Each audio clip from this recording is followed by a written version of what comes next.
Mga kapatid, mga kaibigan, napanood nyo ba ito? Ito daw si Boss Idol ay namatay na dahil nahulog daw ito sa kondo niya habang nava-vlog kasi inatake daw ng heat stroke.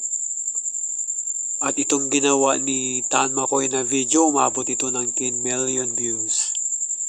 Ang tanong, totoo ba ito? Dito guys, sinahabol niya si Boy Tapang kung talagang matapang daw. Pumunta daw ngayon dyan sa kinaroroonan niya at mag-collab sila. Pero ang tanong dito, totoo ba itong namatay siya? Panoorin natin guys. Cherry White? Ganun ba? So hindi ka na matapang? Ha? Ano, Boy Tapang?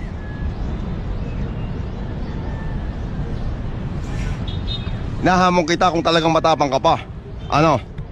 Mag-collab tayo dito sa lugar ko. Ano, Boy Tapang? Kaya ba? Mapupuntahan mo ba ako? Hihintayin kita. Hindi ako aalis dito hanggat hindi ka dumadating. Nakita mo yung kapa ko? Ayan.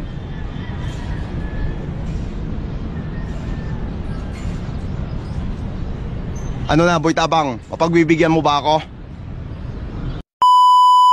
Tapos ito na guys, ito na yung libing ni Boss Idol daw. Kasi nga namatay daw, nahulog sa building. Pero alam nyo ba guys na itong video na to kung saan ililibing dito daw sa Boss Idol, hindi po totoo ito. Fake news ito. Fake news.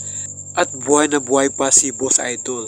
Itong video na to, dinugtong lang ni Tan Makoy sa video niya. At ang may-ari talaga ng video na to ay si Kamorgue Official kasi may inilibing sila dyan.